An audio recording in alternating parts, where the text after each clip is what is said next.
Salut les geeks et les geekettes, bienvenue dans cette nouvelle vidéo colorée et consacrée à l'exaltante chronologie marvelienne dont le créateur et présentateur pétillant, pour ne pas dire rutilant d'intelligence aiguë, va se faire un plaisir de vous narrer la formidable aventure durant les années 78 et 79. Ah oui, aujourd'hui on a double dose puisqu'il s'agit de la dernière vidéo de la saison 2 de Amazing Geek,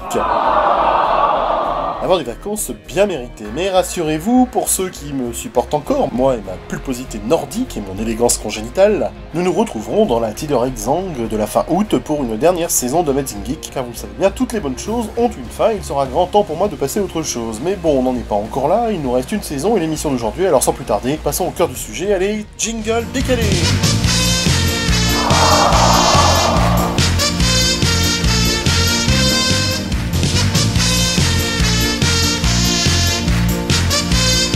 Cette année 1978 voit l'élection à la tête de la papauté grabataire du polonais Karol Wojtyła, alias Jean-Paul II, et ses bredouillis parkinsoniens, et en même temps la naissance de Louise Brown, le premier bébé éprouvette. Ah oui, je sais, ça fait bizarre de citer ces deux événements ensemble, mais c'est peut-être parce que je l'ai voulu, parce que je suis un coquinou. Un semblant d'espoir semble renaître au Proche-Orient avec le traité de non-agression entre l'Égypte et Israël sous l'égide de Jimmy Carter, le président américain, à Camp David. Une révolution bien plus intéressante que toutes les conneries réunies de Steve Jobs et de Bill Gates voit le jour chez Sony, je parle bien évidemment du Walkman. Du Walkman, du con articule, merde! Le lecteur de cassette portable qui va devenir le symbole de la culture jeune, permettant d'écouter ce que l'on veut où l'on veut. Dans les salles de jeux, Space Invaders explose et lance le marché du jeu vidéo, qui donnera naissance à toutes ces générations de débiles accros de la manette et de l'écran. Au Cinoche, l'invasion des profanateurs sort en tant que remake du film de 1956, tandis que le premier film de Slasher pose les bases du tueur masqué, terrorisant des adolescents lubriques, sous la direction de John Carpenter. Je veux bien sûr parler d'Halloween, la nuit des masques. Chez Marvel, me direz-vous? Eh ben, laissez-moi y venir, vous êtes pressés, vous alors? Eh ben, chez Marvel, ça bouge encore avec Jack Kirby, réconcilié avec Stan Lee, et la valse des rédacteurs qui, après Roy Thomas, voient se succéder Len Wein, Marv Wolfman, Jerry Conway et Archie Goodwin. Au final, c'est Jim Shooter qui prend le poste de rédacteur en chef en cette belle année 1978, et cela jusqu'en 1987. Homme de devoir et de rigueur, Jim Shooter doit faire feu de toutes parts, avec d'abord Iron Man qui connaît des évolutions scénaristiques bien plus intéressantes que les mémoires de Frank Ribéry. On en profite pour saluer tous les moches qui regardent cette émission. Rouge et obséquieux comme le sang des Romanov, on découvre dans The Invincible Iron Man numéro 109 la nouvelle Dynamo Pourpre, accompagnée des sympathiques et staliniens Darkstar et Vanguard, alias Captain Kremlin. En novembre, David Michelini et Bob Layton prennent les commandes de la saga et avec l'aide de John Romita Jr. au dessin, ils nous présentent dans le numéro 117 un garde du corps très séduisant, Bethany Cabe, qui représente la montée du féminisme et des femmes indépendantes qui apparaissent dans les années 70. Oh, you touch my tra-la-la. My ding-ding-dong.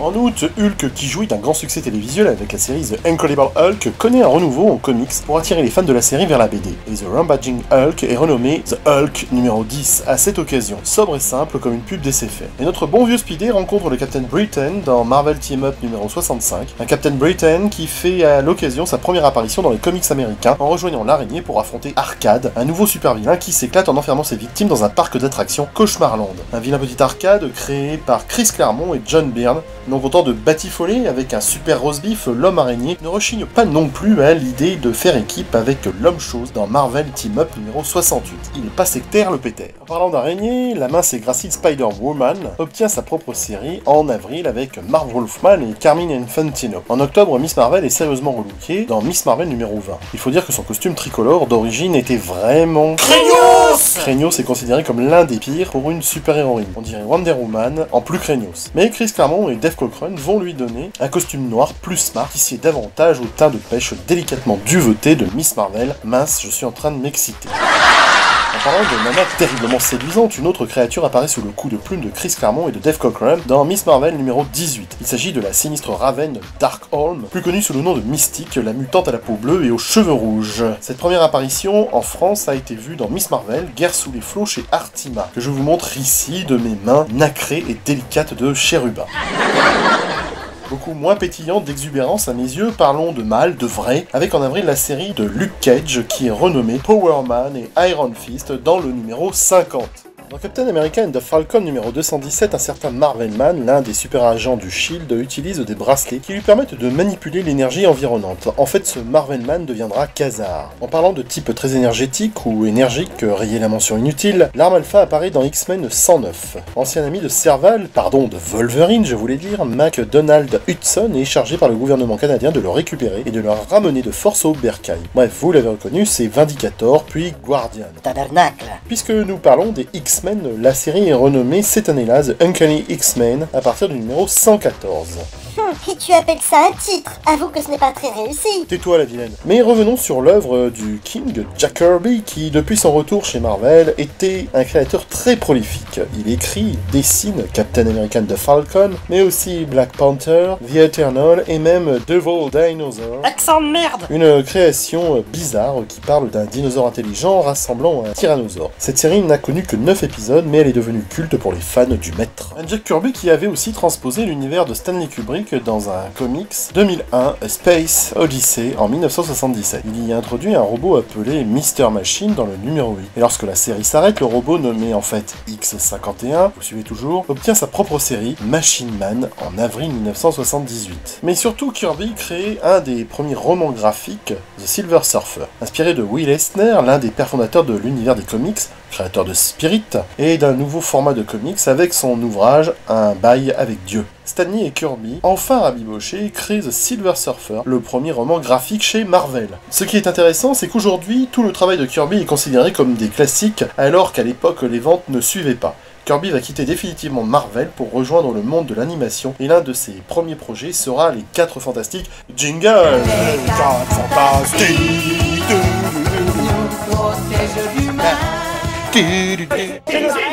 Bon alors maintenant on va passer à l'année 79. Allez les gozos, top jingle.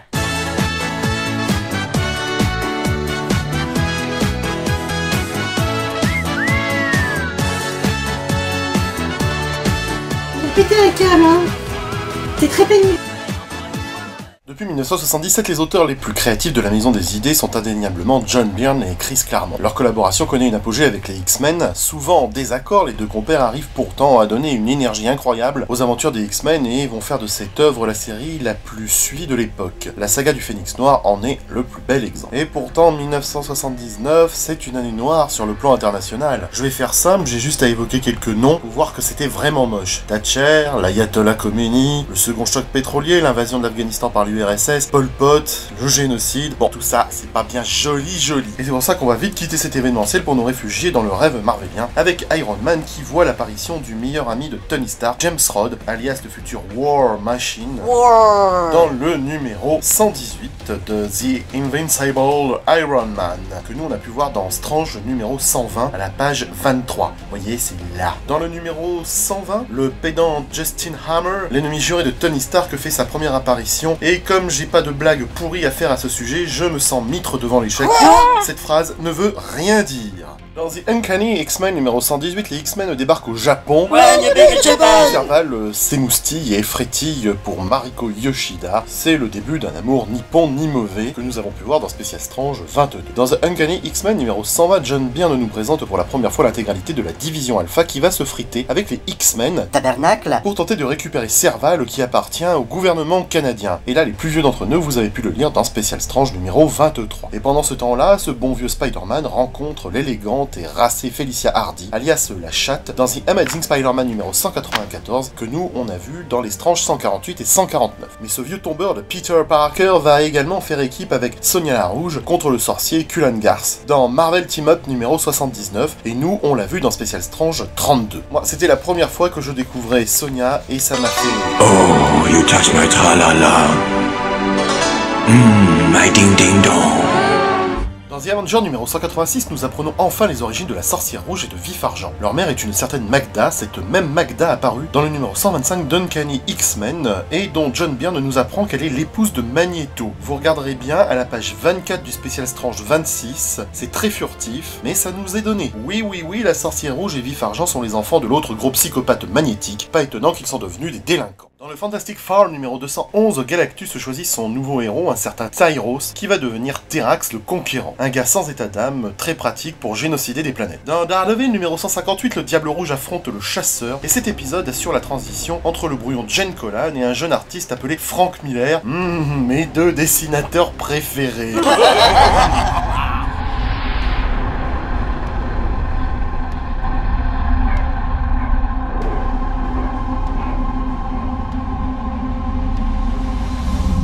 Non, pas vraiment le coup de crayon.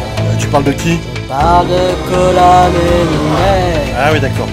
Leur travail ressemble à un brouillon qu'un gamin de 10 ans pourrait faire.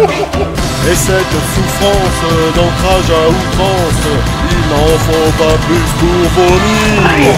Dessinateur pour scénario sans âme, Jen Collan. Et sa mère pour scénario sans âme, Jen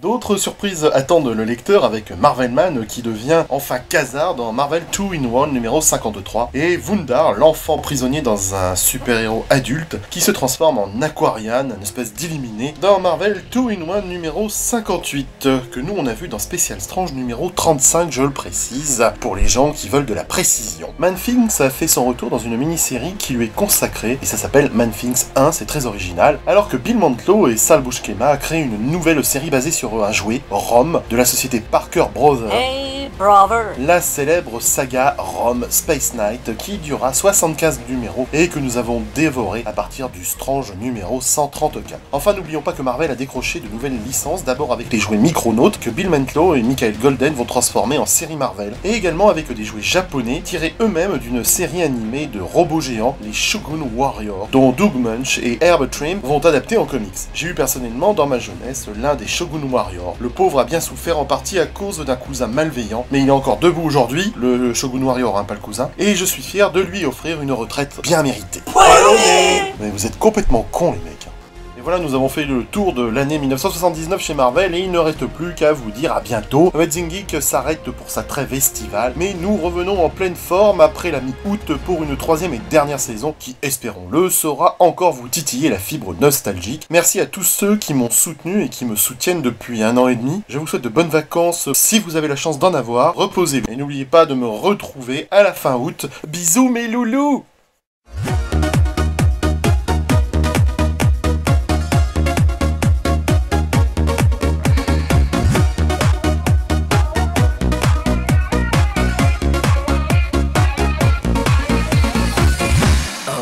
You touch my tra-la-la.